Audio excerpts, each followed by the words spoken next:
Hello and welcome to Skeindeer Knits. My name is Ellie and I am a Norwegian living and knitting in London. And you can find me on Instagram as Skeindeer and as a designer called Skeindeer Knits on Ravelry. And on Ravelry we also have the Skeindeer Knits group, which is the best place to take part in knit along, get pattern support, get in touch, take part in the community, all of that stuff. So yeah, welcome to this podcast, this knitting talk show where I talk about knitting for about an hour every week. And if you're a new viewer, yeah, that's kind of what I do. I talk about what I make in terms of both being a designer and just knitter as a hobby. And for returning viewer, welcome back. It's so good to have you here again. And yeah, I'm gonna quickly go through the admin before we get into what is new since the last time we saw each other. So yes, I am running the year-long knit-along of 2019, where we aim to make 6 pairs of colourwork mittens of 2019. It is not at all too late to join, and there's more information about that in my Ravelry group. So if you want to hit that goal, 6 pairs of colourwork mittens of the whole year, that's a good place to do that. It's an annual knit-along and it's pretty fun. And the other knit-along is the Kosekofte Cal, which we are going to make. Well, I already have, but my Kosekofte pattern is kind of, yeah, what we're knitting together. You can still join in on that.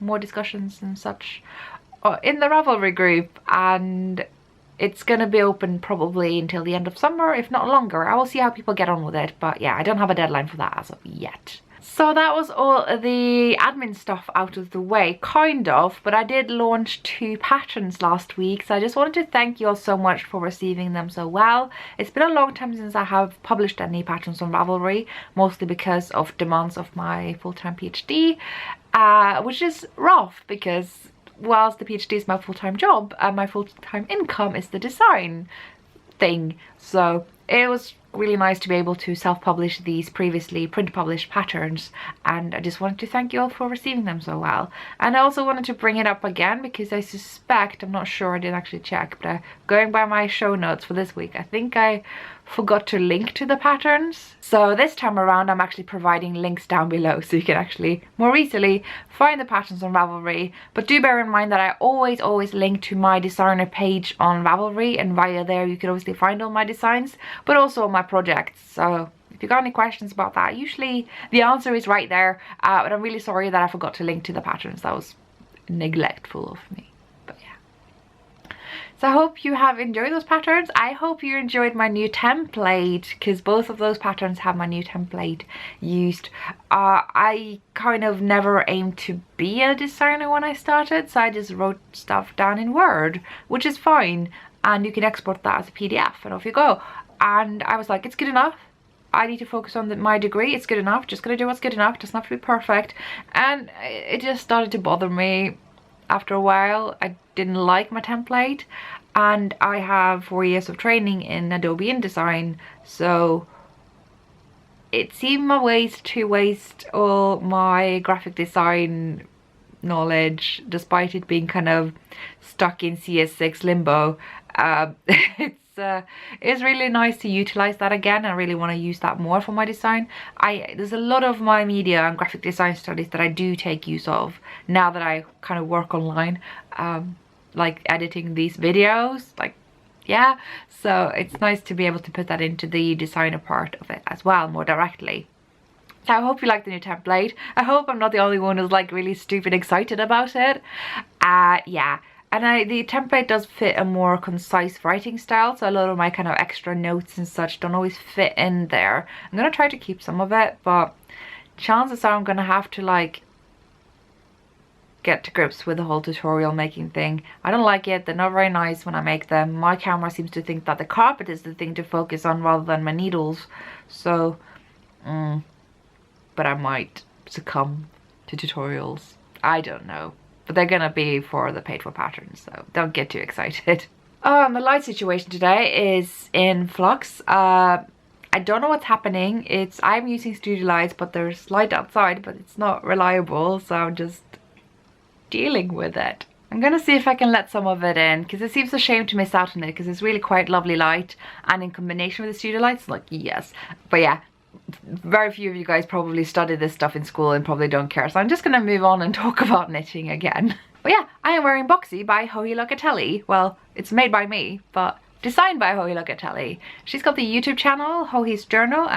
Obviously she's on Instagram, which is probably like the most popular designer on Ravelry. So yeah, it's a really nice jumper. I really like it. I have been complaining a bit about me not personally liking the open neckline, which kind of varies from person to person, just depending on how tightly you bind up and stuff. It's not directly a pattern feature. I've seen lots of different necklines result from different knitters, but personally I might want to tighten it up a bit. But also every time I wear it, it actually doesn't bother me that much, so maybe it's fine. Maybe I'll want it. I don't know. I haven't decided, but I really like it, and I am kind of celebratorily wearing it today because we had a pretty hot weekend. And yeah, jokes on us here in London for thinking that 25-26 degrees is hot Celsius, but the thing is, first of all, this is a brick jungle, right, with no aircon. Forget about that. But also my particular flat is south facing, and the terrace is on the south side, and it's got a sort of nook of just bricks. It's this corner where all the heat just accumulates throughout the day, and we have this thermometer downstairs on that wall, and it gets up to 40 degrees Celsius, and that is that side of my room where most of the windows are. So all of that comes into my room, and it's like you could bake stuff in this temperature. It's rough. It gets really warm. So I've been sort of dreamily thinking about when I'm an adult and I'm gonna get my own place, and it's gonna be north facing. Yes. So very excited about that. I just can't deal with south facing and get the sun in on this. No. So yeah, it's been warm, and that is why box is on today, because the temperature dropped and we are down to 18 degrees and clouds. Yeah. So I'm pretty happy about that, and I promise I will never sing again. Also, thank you guys who appreciated how I got my act together with matching hair ties lately. I'm glad someone noticed. Anyway, knitting. We're going to talk about knitting. Am I done talking about boxy? Every time I wear it, I do feel like I need to point out that a good chunk of it was made on the machine. Just in case you feel like that makes a difference. So yeah, stockinette was made on the machine. Sleeves, neckline and rib and garter was made by hand. I might do it again. That was fun. I really love combining machine knitting and hand knitting. I'm still waiting for a crucial part for my knitting machine to be using my new ribber attachment. But yeah, am I gonna turn into the next Amy now, who's like making a gazillion boxies? Yes, she's got 2. I helped her machine knit the 3rd. She's now talking about a 4th, potentially even another one. She cannot be stopped, and it's rubbing off on me. And I'm kind of like, I could do another boxy. But I actually don't have that many other fingering weight sweater quantities in this type of wool, a sort of superwash, hand-dyed. That's kind of what boxy works best with. So maybe I have to go shopping in Dublin, say. As if I'm lacking sweater quantities. I mean, this can only go one way, one very wrong way. Anyway, what have I been knitting on since last time? I am gonna briefly talk about Smocket. I haven't made much visible progress since last time, but there's one interesting thing that's happened. If you're, you know, excitingly following the Smocket progress. This is a shawl designed by Stephen West. I have, you know, worked up this much, changed to the next color, and I have changed to the last color. Whoa, whoa. 1 row, I think, or 2. I can't really tell. 1 or 2 rows of baby snakes. It is barely visible, but you can see there's a pop of green happening there. That is basically the change of color right there. So that means this is like the halfway point is about here, which makes me feel like this is not very big. I expressed some concern about that last time. Like, if this is how it's going to be worn, it's just going to come over here. That's not very big. But I'm really hoping this is going to do the old superwash grow on me, because if not, I don't understand why this is so much smaller, unless I haven't read the pattern properly. I hope I've read the pattern properly. Yeah, because it's pretty big. I've seen other people make it. I've seen Stephen West have it. I mean, it's big. So I hope mine will be big. That would be a bit of a bummer if it weren't. Maybe I'll soak it today. I don't think I'm going to own it today, so I might soak it and dry it because it's so sunny. It's going to dry up so fast. I love it. I can just like wash my like bed sheets and just have them put back on my bed in the same day. It's great. That's the only thing I like about this weather, to be honest. But you know, silver lining, silver lining. So yeah, that was my Smoky Shawl by Stephen West, made in Tweedy Toed yarn, dyer in Norway, and I don't really have much to say. That isn't going to be just a repetition of what I've said in the past like 5 episodes or so. So we're just going to swiftly move on to the next projects because they're a bit more interesting, I think. I have put in considerable work into Tenya. This is, by the way, a bag by Antler and Acorn. The other bag is just something I picked up in secondhand shop. And yeah, Tenya is happening. I was working on that a lot this week, but yeah, it's still lace weight yarn, you know, so the sleeve has grown. It's happening. I will be wearing this at Woolen. I will. So the other sleeve is not happening yet, but you know, it will happen. And I'm carrying my diamond scale, and this is just like a affordable thing I got from Amazon, and I just put my yarn up here and find out when I'm at the halfway point of that skein, so that I should really bind off the sleeve then, so that the other sleeve can be identical and not have too little yarn, because that would be annoying. Now will have used exactly one 300-gram skein of wool mice lace. Wow. So yeah, again, did a bit of cheeky machine knitting on this. Most of it is hand knit. Everything from here up to the underarm is hand knit, and then the bit that was knitted flat from the underarm up to the shoulders was on the machine, and then I grafted that together by hand and did the neckline by hand and the sleeves by hand. So yeah, it was really cool to do short rows on the machine. Again, I've talked about this earlier, so I won't waste your time, but I am just chuffed every time I get to expand my machine knitting skills, and you guys have to hear about it. So yeah, I love the colour. I mean, everyone who sees this loves the colour, and it's difficult not to be wowed by wool mice colours. I mean, it used to be all the rage. Like, wool mice then was like La Bien-Aimée is today. Like, people were just coveting it. The phone was like smoking hot when Loop would get it into their shop. Like, it was just, the wool mice craze was real, and I'm kind of not really over that yet. And I was a bit late to the party as well, I will admit, and I'm really loving the colours and their yarn bases, which, as far as I'm aware, only Woolmizer has these bases, so, or have these bases. I don't speak English, go easy on me. So there we have it, Tenya by the very famous Caitlin Hunter. Apparently I'm all about the like really super popular designers lately, because we've got Stephen West, we've got Hoey Locatelli, we've got Caitlin Hunter. Sometimes you just gotta join the bandwagons, and it's quite fun. And I've got an Andrea Mowry weekender that I keep bringing with me but never actually work on. So at one point I will have collected them all, and yeah, it's always nice to check out the, you know, the hyped designers and see, you know, what the fuss is. And usually I am never disappointed. It's just a treat to knit their patterns and kind of do my take on them, because we can all make them so very differently and to fit our styles and our bodies and our personalities, and I think that's awesome and very inspiring. And what is my hair even doing today? Goodness me. Yeah,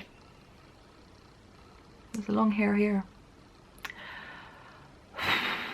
Do you know what I think I should do? I should do like vocal exercises before I record, because every time I record it's like Monday morning and I'm super groggy, and there's a lot of stuff that gets edited out that you should all be grateful that is not included here, because oh my days.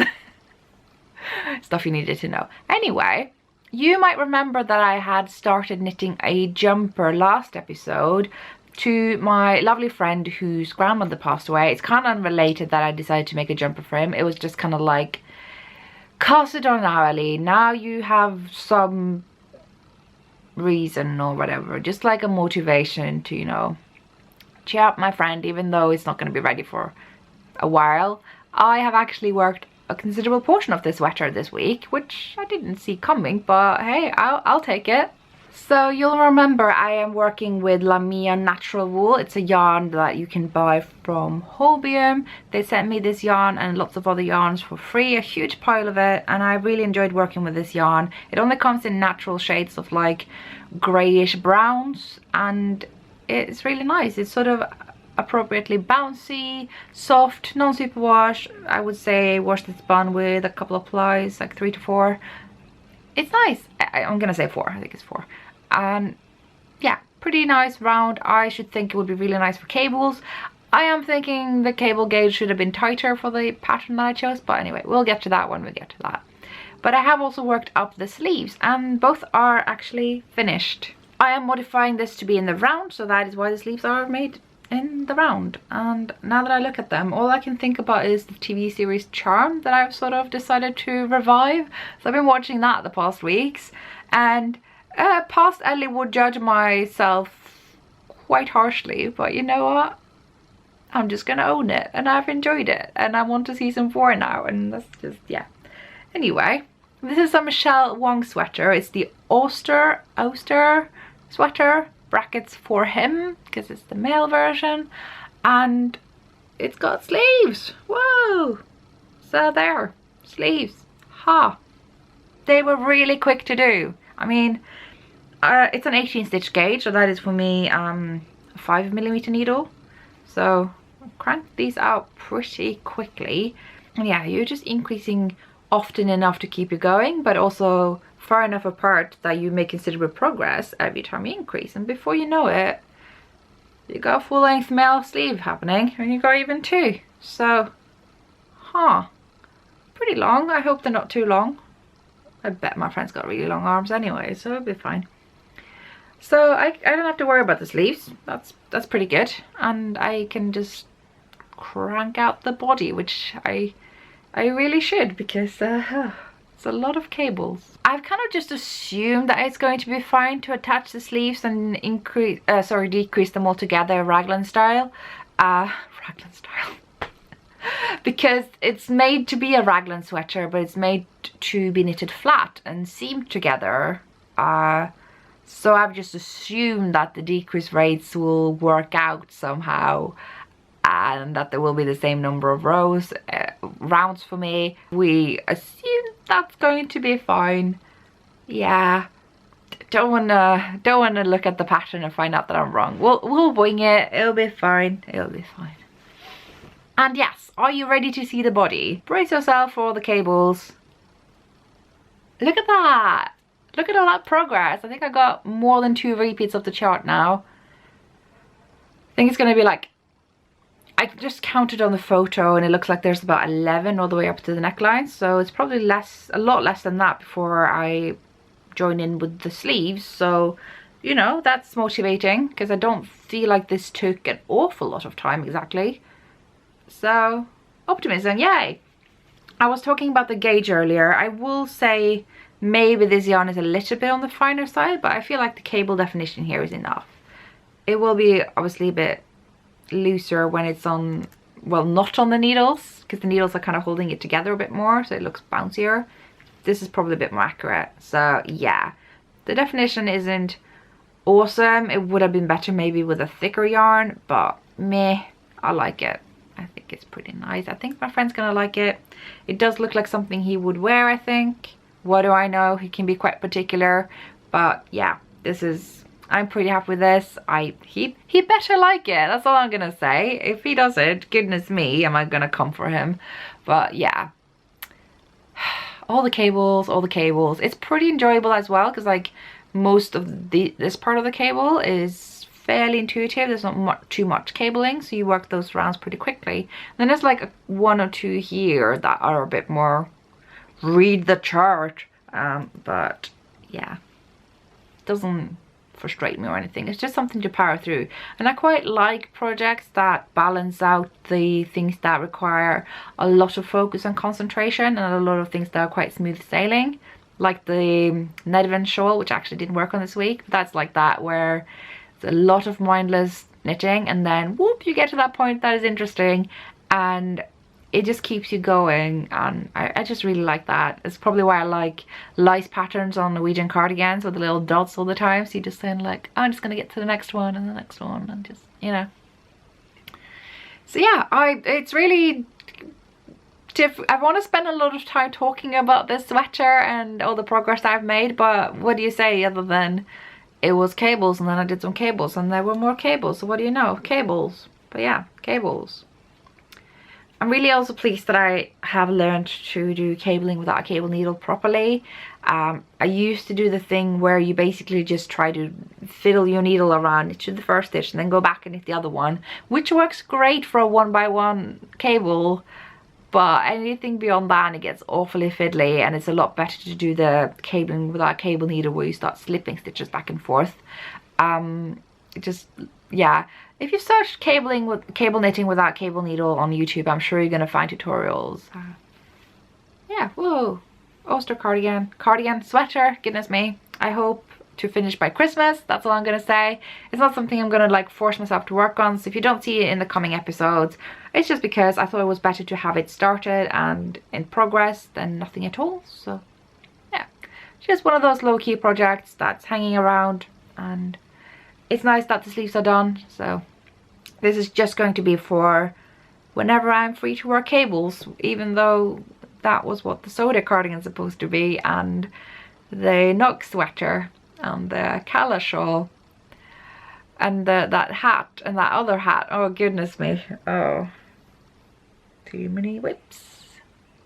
You know, despite the sheer number of projects I worked on this week, I have a feeling this is not going to be a very long one, unless I'm just talking really fast and because my voice isn't quite with me today, so bear with me. But I do have one more project to talk to you about that I actually started yesterday, and I don't really feel like I've worked on it that much, but I am nearly halfway done.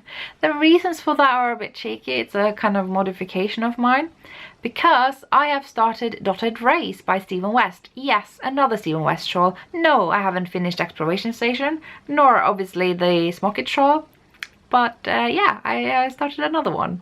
So I've had these beautiful skeins of pure Cormo yarn on my shelf behind me for ages. They're just staring me in the face, and they are so soft. Oh my days. And obviously you can't feel the squishiness of it now, it being caked up, but yeah, two of these skeins, DK weight. I've used this Macmorran scale to find out the meterage. It's a little bit imprecise, so I reckon I have somewhere around 500 meters of this yarn altogether, maybe a bit more. It felt like a lot more when I was winding it, so maybe there's more. And it's kind of hard to find a shawl that can be quite sizable with that kind of meterage, yardage if you will. So what I chose to do is to make the shawl but on much larger needles, because this is DK weight. It is quite woolly, 100% Cormo, and it's delightful. And I know I don't have any more information about that. It was a yarn from Brooklyn General in Brooklyn, New York, and they didn't even have information about the meters, which is why I had to weigh it and guess. So just something local from New England, I think, and it's nice. It's really nice. So let me show you where I've made. First of all, not much left from the first skein. I'm just powering through this, and this is what I've got. Look at that. So yeah, Dotted Race by Stephen West on 6mm needles. I think for me that's about a 14 stitch gauge. Sometimes Garter tends to make things a bit looser stitch gauge wise, and obviously less so than row gauge wise. But look at that. Look at the massive dots. You can see me through here, and I was a bit nervous about just how big they would be, but I quite like this. It's just adding to the air and squishiness. And the thing about wool, if you get a lot of air in, it's just warmer, so I'm not too fussed about these once you layer it up around your neck. Oh yeah, and just hold it there, yeah. Cormo, you guys. Cormo is amazing. So, and this has worked out really fast. Like I said, I cast this on pretty late yesterday morning. I would say it was closer to noon, and I was out for most of the evening, so really it's just been, yeah, in the afternoon and a bit this morning. And look at all that progress. That's just bananas. Yeah, goodness me. Chunky shawls, what can I say? I mean, it's not a chunky shawl, it's a DK weight shawl, but this is a gauge that's more suitable. If you were to make a garment, this would be considered a kind of chunky, bulky weight gauge. So, my thumb's getting stuck into these massive eyelets, and I like them. They're really cool. So it's, you can definitely see the dotted rays. It's like rays coming out from the center point up here with my fingers going through it, and I love it. I'm managing to get my ray dots kind of aligned. That's kind of how it's supposed to be. It is actually surprisingly similar to Exploration Station. It's really cool because if you follow the instructions for either shawl, and I worked on both, it's nearly the same shawl, yet they look incredibly different because of some minor changes to how you do the short rows, and it becomes so different. And I just, oh, that gets me so excited, just how subtle differences can become an entirely different shawl, an entirely different shape, even though it's kind of just utilizing the same method and technique. It's really cool. So if you liked Exploration Station, you will enjoy the dotted race shawl, and if you like dotted race, you'll probably enjoy Exploration Station, although that shawl is a lot more advanced and it's got a lot of other things going on as well. But hey, hi, dotted race. It's gonna be such a scrumptious shawl. It's a pretty dull color, to be fair, but it's undyed. It's just the color of Cormo, and I think with a more colorful coat, say like my burgundy coat or a massive color cardigan, it's nice to have a shawl that's probably gonna match a lot of them instead of having to pick the exact right color and such. So it would be nice. And more than anything, I am, goodness me, pretty pleased that it's probably going to be quite big, considering already the size of this thing, and I'm not even done with skein 1. And of course there will be longer and longer rows as I go, so I'm not anticipating a double size or anything, but it will be a considerable size. So yeah, actually, now that I mention it, another shawl I was considering making with this yarn that I ended up not choosing just because I already had this pattern is the Hipster shawl by Hoey Locatelli again, because that shawl actually recommended the meterage that I have, so I thought that could be really good. And it's knitted in the gauge that I'm using for the doodler, I think, roughly.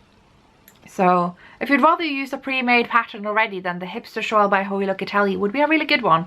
So I could recommend that as well. I just ended up opting for the doodler in the end because I suspected I would really enjoy the process, and I am. So, whoop, whoop, whoop. What do I say about it? I mean, if you know how to do garter, if you know how to do short rows, if you're fairly comfortable with I-cord, jump on it. I think the doodler is so much fun. It's a bit tricky to set up because of the last I-cord that you pick up from the wrong side. It kind of wrecked my brain, but I think I did it right. It looks right. But if you're wondering how to do that, my recommendation would be to look up Stephen West's video on how to cast on for Exploration Station, because they actually start out the same way, so that could be something you could try out. So the last bits that I have for you guys today before I wrap up this recording, because I've got to write my thesis and have breakfast, because I kind of skipped that. Naughty me. Anyway, I have of course acquired the latest issues of Laine and of Pom Pom, and these have caused a lot of woo on Instagram because of course. So where do we begin? Laine. I picked up this from my local yarn shop Loop, and yeah, got another loyalty tick in my customer card because goodness me, do I have a lot of those now. And yeah, there's a lot of really nice patterns in here. I think this sweater is a big favorite among many, and I would be using my DK weight sweater quantity for this if I had enough, but I do not. So I may have to pass on it unless I expand my stash, which I'm not really feeling. But it's lovely. It's this like seafoam feather and fan kind of look. Oh, it's nice. I would love to have this, but it would require yarn shopping, and I'm not sure I should. So, and Grace looks like a lovely quick one, and it's a cropped sweater which I really like, and it's made for Quince & Co. Osprey, I think, and I think that would be nice. But also in like the Ciano yarn by the Rev Natura. Lots of options here. I don't know what it is, but this sweater also really spoke to me. Probably will end up being a bit too repetitive for my taste in terms of the texture, but oh, it looks so nice. But yeah, as you can probably tell, I haven't familiarized myself with this issue too much yet. It came out on Friday, today's Monday. I had a stupid busy weekend, but I am pretty positive towards it. Obviously, it's fantastic that Laine have at last featured a model of color. I think in particular this holds a lot of meaning because this is a Nordic magazine, and as a Nordic lass, I often get told that, oh, but surely in the north you guys are all white, and that's not true. And why is that a big deal? Well, that's a huge deal for all the Nordic people who are not white and aren't really recognized internationally, because really most of the time when something that's supposed to represent the Nordic countries or Scandinavian countries, it's with white people. If you see an advertisement for a trip to Norway in the tube, it's white people. If you see someone sell colorwork jumpers, it's white people. If you like anything that's supposed to symbolize Scandinavia and the north, they use white people. And sure, it's a white people majority part of the world, but there are people of all colors, ethnicities, and they deserve to be represented, to be featured, because representation matters. Making people invisible and not feel like they belong to where they are actually from is not right. So this means a lot. I think this means a lot to many people who I can't assume to speak on behalf of, but I'm very pleased to see this personally. And Pom Pom's being applauded for this as well. I want to be fair to Pom Pom here, to give them some credit. This is not the first time, this is not the second time, it's probably not even the fifth time. Pom Pom has credit give him where credit's due and all that stuff. Pom Pom features a variety of people, and I think that's great. It's always been great about Pom Pom, and they've also had great age diversity. They show people of various ages, and which is something sorely lacking in models in the knitting community. But their models have often been of particular sizes. Now I know Laine can catch up on this for sure, but look at Pom Pom, look at, oh, this is amazing. Yeah. There is a lot of applause around these magazines the past week, just because, well, for a lot of reasons, not just for the choice of models, but for various content in here, articles, etc. Yes, but what I wanted to focus on is the size inclusivity discussion again.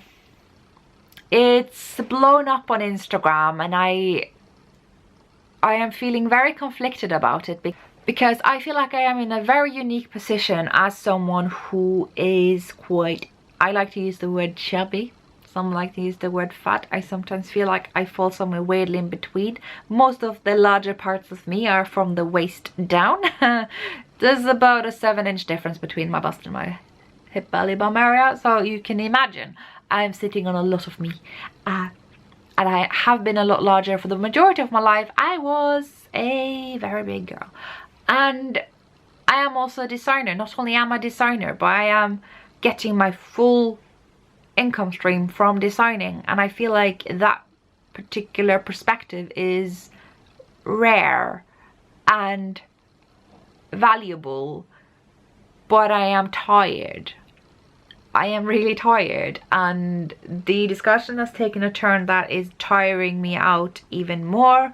And so yeah, it's starting to look a bit like we're now pointing out and calling out those who have poor size ranges, and I don't think I wish everyone were size inclusive. That's kind of where I'm coming at. If you watch my previous videos on this, that's my ultimate goal, is that we try to include as many sizes as possible.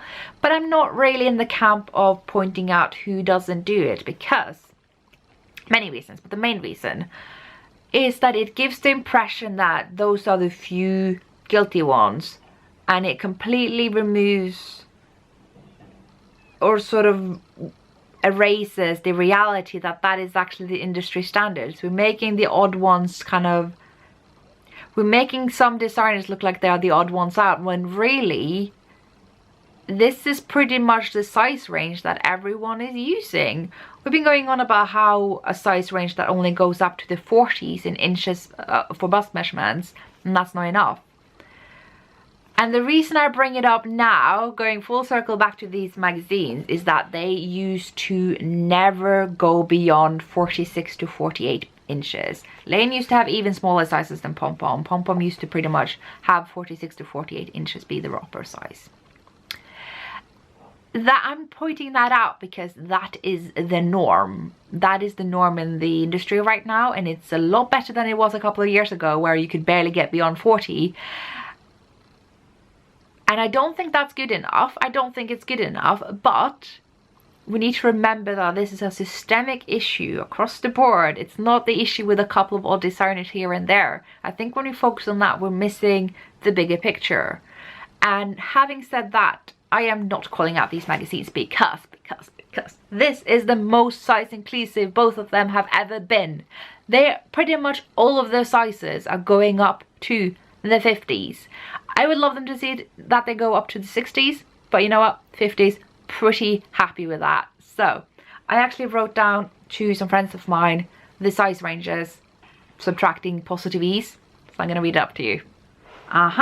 So the largest bust size for this issue's Laine magazine, first one I found was 45 inches. That's could do better there, but okay. Next one, 54, 55, 57, 50, 53, 57, 53. I mean, there's still improvements to be made here. Things can be better, but oh my days, I am pleased. This, I thought we would see this a couple of issues from now. I did not expect us to see this soon. So yes. As for Pom Pom, the largest bust measurements I found, again, subtracting positive ease, or, you know, adding negative ease, but there weren't any. 62 inches. I think that's the front cover piece. 55, 52, 50, 50, 56, 58. Wow. And I know there are lots of people who will still point out that there are still people who are outside that range, and yes, you are correct. I would like to see everyone included. That's kind of where I'm at. But I will say, if you can capture the majority of the population, you are size inclusive, even though you could even do better than that. And also it's worth mentioning that these are both European magazines, and sizes are different parts of the world.